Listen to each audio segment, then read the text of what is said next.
Buenas noches para todos, mi nombre es María Lucía Tavera y el día de hoy estoy junto con mis compañeros Sergio, Erika, Luisa, quienes vamos a dar introducción del conversatorio de psicología política, que es la fase número 2, fundamentación conceptual. Bienvenidos para todos chicos y vamos a empezar. Pues obviamente vamos a empezar con nuestra pregunta general, nuestra pregunta clave, que es ¿qué es la psicología política? Entonces, básicamente vamos a empezar con este término que para mí fundamentalmente es como esa relación que tiene la política con la psicología, su nombre lo dice, ¿cierto? Esta disciplina que lleva más de 110 años, pues obviamente a lo largo del tiempo ha tenido muchos conceptos, a mi parecer. Entonces, muchos autores la han podido definir de diferentes maneras, pero para mí estos son los procesos que básicamente tiene el ser humano. Para mí la política está en todo. No sé ustedes qué opinen. Yo la veo en absoluto todo, en participación, en emociones, en nuestro pensamiento. Erika. Gracias, compañera. Eh, Me parece muy importante lo que dijiste, porque, como lo mencionabas, la psicología política es una relación que existe entre nuestra mente y la política. Entonces, en relación a ello, pues es muy importante mencionar que nuestras emociones, nuestras motivaciones y percepciones como seres humanos sí influyen en el comportamiento político a la hora, digamos, de tomar este tipo de relaciones, estructuras políticas que pueden directamente afectarnos o no afectarnos a nosotros. Entonces, ciertamente sí es una relación directa entre lo que es nuestra mente humana y la política en general. Gracias, Erika. Luisa, ¿quieres decir algo? Hola compañeros, buenas noches. Sí, pues yo creo que la psicología política también analiza cómo se construye la ciudadanía, ¿sí? Cómo se ejerce poder y cómo se movilizan las personas para transformar la realidad, ¿sí? Lo que somos hoy en día. Gracias, Luisa. Sergio. Bueno, ya abordando un poco en conclusión pues, lo que ustedes dicen, me gustaría replantear mucho lo que dice el autor que se citó. Según Pérez, esa disciplina parte de un estudio que abarca tres aspectos muy claves, que es la actitud, que es lo que se refleja todas las opiniones y creencias dentro de la política. La segunda sería la personalidad, que es lo que influye como todas las respuestas del poder y la ideología. Y la última sería las conductas de relaciones y votos, que es lo que analiza prácticamente cómo votamos, qué factores influyen dentro de las decisiones que tomamos, y en conjunto la psicología se busca o busca proponer como un comportamiento dentro de nuestro contexto social, como cómo realizamos las cosas y esos aspectos que tenemos como conducta humana dentro de este contexto que sería la política. Gracias. Gracias, Sergio. Y eso nos da pie para el objeto de estudio de la psicología política. Entonces, abarcando lo que ustedes dicen, para mí eso básicamente es cómo procesamos nosotros la información en el día a día, en el voto, en las emociones que tenemos respecto incluso a los candidatos, lo que está pasando ahorita en Colombia. Entonces, para mí, la psicología política, eso, lo que más estudia es básicamente de esos fenómenos, tanto individuales como colectivos, qué pasa y cómo rodean la sociedad para que estos den un efecto clave en nosotros, cómo nos comportamos, cómo reaccionamos ante cierto candidato, ante cierta ideología, como acá le decimos la izquierda, la derecha, el centro, cómo reaccionamos nosotros ante todos esos comportamientos políticos, por ejemplo, también lo que se ven de las protestas, de las huelgas, todo eso yo siento que lo estudia la psicología política, todos esos fenómenos que influyen en nosotros, que nos dan emociones en el discurso y cómo nos forman a nosotros en nuestra identidad social. No sé ustedes qué opinen en esa parte. Sí, estoy muy de acuerdo también. Hay un punto como que recalca que es también lo individual, que cómo las decisiones, o sea, cómo abordamos nosotros esas decisiones. Muchas veces también tenemos ejemplos como que cuando las personas o políticos se acercan a cierto grupo a ofrecer cierta como ayudas o algo así, eso influencia a la persona a tomar ya una decisión, porque aparte de lo que es como un beneficio que está buscando él, también el elegir algo que a nosotros también nos beneficie, nos ayuda como o nos corrobora a tomar Impulsa cierta a tomar decisión decisiones. a esa influencia del voto. Sí, tú decías algo muy clave y es que en el aspecto político hay muchas áreas que sí intervienen en la toma de decisiones. Por ejemplo, digamos que podemos ver en pueblos o en lugares muy pequeños donde digamos que el tema político influencia muchísimo porque llegan a lugares, a personas muy vulnerables con ayudas, decías tú, y eso sí interfiere para tomar una decisión. Por ejemplo, otra de las cosas que tiene como objeto de estudio es el rol de los medios de comunicación, porque si bien es cierto, los medios de comunicación son supremamente importantes para que una persona, un político, pueda, digamos, que hacerse conocer. Entonces, digamos que si un político utiliza bien este medio, puede influenciar directamente en la mente del ser humano para tomar una decisión, si lo apoyo, si no lo apoyo, si estoy en contra. Entonces, es muy importante lo que mencionabas en este aspecto. Como cuando regalan tamales, cuando se van por allá a las veredas y regalan tamales o dicen que no va a Exacto, pagar el recibo de la luz. ¿Cómo hace el de la poder que tiene ese psicología. político para mover las Exacto. masas? Luisa, ¿opinas algo? No, sí, el poder también lo digo porque pues en muchas ocasiones también interfiere, que dicen, bueno, si usted vota por mí, su familia toda vota por mí, voy a darle a usted un puesto en la alcaldía, un puesto en el hospital, también eso influye muchísimo. No solamente también lo que ustedes dicen, obviamente, pero gracias a la gente, las personas como tal, nos dejamos influir por un puesto, por esto, por un empleo que necesitamos, y entonces también convocamos a nuestros familiares y les decimos, bueno, si votamos por tal político, me dan un trabajo y lo necesitamos, y también necesito que ustedes nos ayuden y a votar por él. No se fijan tanto en los ideales que tenga y los propuestos que tenga ese cierto político, sino en la conveniencia de cada persona, más no en toda la conveniencia de toda la comunidad como tal. Eso, perfecto. Esto entonces nos da pie a esos temas principales que nosotros estamos diciendo, el poder, la influencia, los medios de comunicación, ¿cierto? ¿Cuáles son esos principales temas de análisis que nosotros creemos que puede abordar la psicología política? Por ejemplo, acá tenemos muchos, en el caso a mí me gusta mucho enfocarme en el país donde vivimos, Colombia, que más que todo que se ve la violencia y el conflicto. La psicología política por años se ha centrado en lo que es los procesos de paz, lo que son guerras, el terrorismo, los procesos de poder para poder influir en la gente, meterles como ese miedo para poder votar o no votar también, para callar, para tenerlos como sumisos. Me gusta mucho ese tema de análisis de la psicología política en el comportamiento y en las emociones de las personas. No sé ustedes qué opinen al respecto.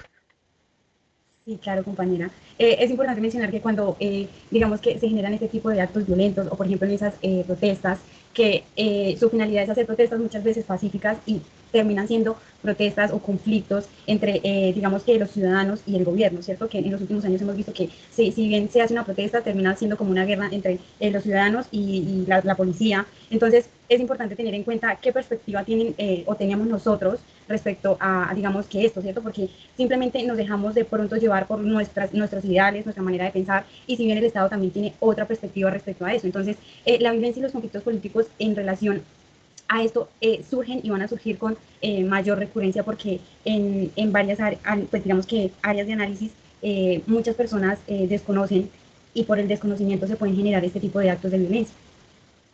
Es verdad. ¿Alguien más quiere decir algo, opinar algo al respecto? De una. No, que en muchas ocasiones vemos que los gestores de paz del país, pues en base a nuestro país, y de verdad vemos que literalmente a veces no, en muchas ocasiones pues no hacen nada por el país, sino que también se dejan influir, como hablamos ahora, por la política y por la persona pues que más les muestra como el dinero y no hacen nada por el pueblo. Entonces también hay una problemática muy seria y también por los gestores de paz del país. Y Eso, pues claro, en eso también incluye la persuasión y la comunicación política. Sergio. ya como para complementar pues el tema principal del tema de análisis, bueno, también tenemos que tener en cuenta que en la psicología política se analiza también cierta, lo que es la personalidad, las conductas de relación en base al voto, que es lo que ahorita estamos abordando. También tenemos que también los componentes electorales, los conflictos y la violencia, que es lo que ustedes también ahorita están practicando, y cómo influye eso en nuestra cultura, dentro de la memoria histórica y la identidad. También el estudio de la política, también lo que se tiene que ver con el liderazgo, en la manipulación mediática que puede tener ese líder, que en este caso pues es la representación del político cuando está haciendo su campaña, y en sí en conjunto cómo se busca comprender todos esos comportamientos políticos desde una perspectiva de la psicología en el contexto social. Sería todo. Gracias, Sergio. Sí, eso se puede resumir, yo creo que en tres grandes grupos y sería ideología, valores y creencias. Para mí que eso es lo que más mueve la política y la parte psicológica también. Que esto nos lleva a la siguiente pregunta, al siguiente tema, y es esas principales líneas de investigación, o sea, por donde se mete la psicología política para analizar a la sociedad, para analizarnos a nosotros como ciudadanos. Que tenemos, por ejemplo, la participación política, en este caso lo del voto, la democracia, todas las movidas colectivas que se dan, en este caso pues en la parte pues de Colombia. Por ejemplo, hay otra cosa que me gusta mucho, el poder, la hegemonía, que es como el poder de las masas, de las grandes élites que ejercen sobre nosotros para meternos terror en el caso, control de masas, hace que la gente se quede callada, que eso es algo que en Colombia se ve mucho todavía. Violencia y esa naturalización de la violencia y del conflicto en Colombia es algo que todavía se sigue viendo bastante. ¿Ustedes qué Hacia opinan? lo que planteas, María, creo que sí está realmente en el punto exacto, porque pues también hay que mirar ciertos aspectos que, ejemplo, como lo que plantea la psicología es el papel tanto como a nivel individual y en conjunto de buscar cómo comprender esos aspectos individuales también como colectivos, de donde se construyen esas ideas, las decisiones y esas acciones que se toman durante esas representaciones políticas. Sí, compañero, es cierto lo que dices. Es muy complicado, digamos, que el ser humano pueda, digamos, que llegar a un acuerdo en cuanto a la política, porque por obvias razones todos tenemos pensamientos distintos respecto a este. Pero lo que, digamos, que lo más influyente en relación a esto es cómo la política puede cambiarnos o cambiar la perspectiva de las personas al tal punto de, digamos, que ejercer ese poder, esa violencia, como decía la compañera María, ese miedo y ese terror para, digamos, ganar un voto, para ejercer presión. Entonces es importante tener en cuenta que, digamos que en cuanto a estos movimientos sociales, siempre va a existir un conflicto político por las diferentes opiniones y decisiones.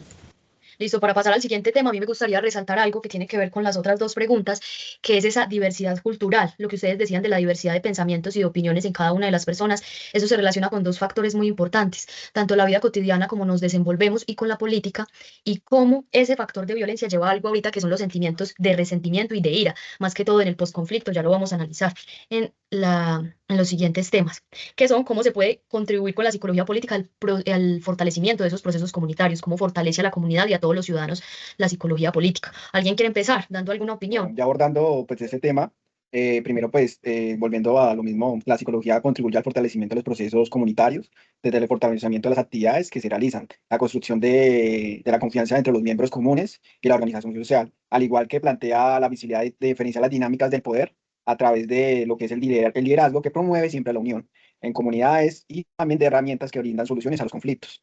También que ofrece un marco que permite comprender experiencias individuales y colectivas, que permiten influir en ciertos cambios, que es lo que busca siempre en una campaña electoral. Compañeros, esto, bueno, pues para mí, pues la psicología política contribuye al fortalecimiento de procesos comunitarios, ya que pues esto, la psicología política no trabaja sola, sino que se articula siempre la psicología comunitaria para generar procesos más integrales y sostenibles. Muchas gracias. ¿Y tú, Erika, opinas algo? Sí, yo creo que cuando hablamos de contribuir al fortalecimiento de los procesos comunitarios es muy importante tener en cuenta las acciones psicosociales digamos que nosotros hemos venido trabajando y es cómo puede, digamos que la psicología política por medio de acciones psicosociales llegar a las comunidades, llegar a las personas, digamos que trabajar la empatía, la comunicación entre cada uno de los grupos, contribuir, digamos que a la paz, a la resiliencia, porque si bien es cierto, la política genera mucho, digamos que divisiones en varias áreas, pero también puede ser una herramienta para unir, para generar, digamos que comunidad, grupos que puedan llegar, digamos que a establecer herramientas para, no sé, ayudar a más personas, para crear, digamos que estructuras que puedan ejercer, digamos que algo positivo para los seres humanos. Gracias, Erika. Sí, sumando lo que ustedes han dicho, la verdad, yo estoy muy de acuerdo, porque la psicología política da como esa herramienta para que las propias comunidades se conozcan. Si hay alguien que interviene en esos procesos comunitarios, una persona que sepa, que, que se ha empapado del tema, de todo lo que de todo lo que la psicología política ha logrado articular, que es a saber cómo se manejan las comunidades, cómo se manejan las opiniones, los conflictos, esas dinámicas de poder, de poder votar, de la democracia en una comunidad. Si ellos saben, si ellos se conocen, ellos mismos pueden utilizar eso como herramienta para la cohesión social, para ellos unirse como comunidad y empoderarse y poder tomar decisiones para la satisfacción de las necesidades propias también, de tener una comunidad sana, segura. Entonces, siento que la psicología política ahí aporta bastante. Pasamos ya al otro tema de cómo ayuda a ese fortalecimiento, en este caso en el posconflicto colombiano, si de esa violencia, en ese escenario de reconciliación y de perdón, que era lo que se hablaba anteriormente, esas emociones de ira y de nostalgia que provoca, por ejemplo, perder a un ser querido secuestrado, que lo mataron en esa escena de violencia, cómo es esa reparación de víctimas que también hace parte de la intervención psicosocial que hablaba Erika ahorita. No sé ustedes qué opinen en esta parte. Bueno, pues, o sea, desde el punto como lo plantea la pregunta, pues sería algo desde lo positivo, que es desde el contexto colombiano, la psicología se plantea como un instrumento que es clave en nuestra nación, que contribuye al perdón y a la reconciliación. En este caso tenemos ese ejemplo cuando lo del Tratado de Paz que se hace con el ELN.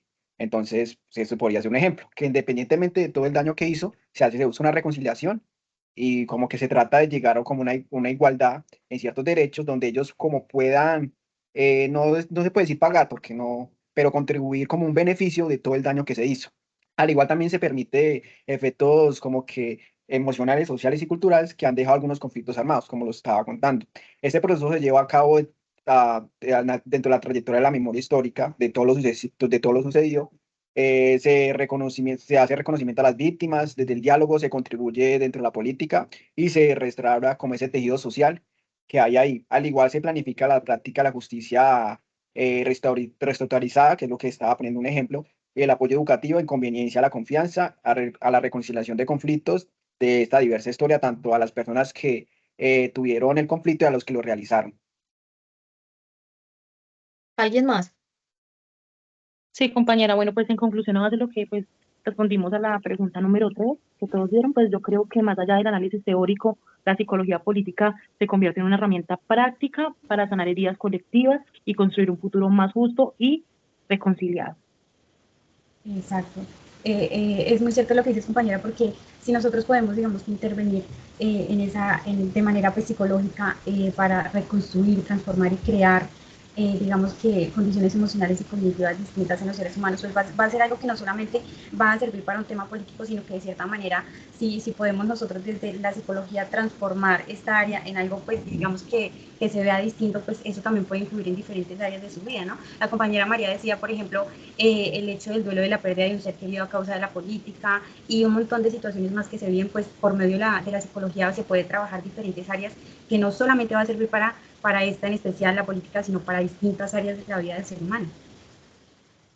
Sí, es verdad, Erika, yo también pienso lo mismo, sí es reconocer como que esos juicios y esas decisiones que cada persona toma, ya sea desde el dolor, desde la ira, desde la emoción, también afectan el colectivo y se sigue perpetuando la violencia. Una persona con resentimiento de venganza, de ira, sigue perpetuando esa violencia en Colombia. Entonces, ¿qué hace la psicología política? Mediar, incluir un diálogo, ¿para qué? Para la reconciliación, para generar empatía, no de perdón también, ¿sí? De saber por qué suceden todos esos acontecimientos de violencia que no solamente vienen en Colombia, sino históricamente, podríamos decir.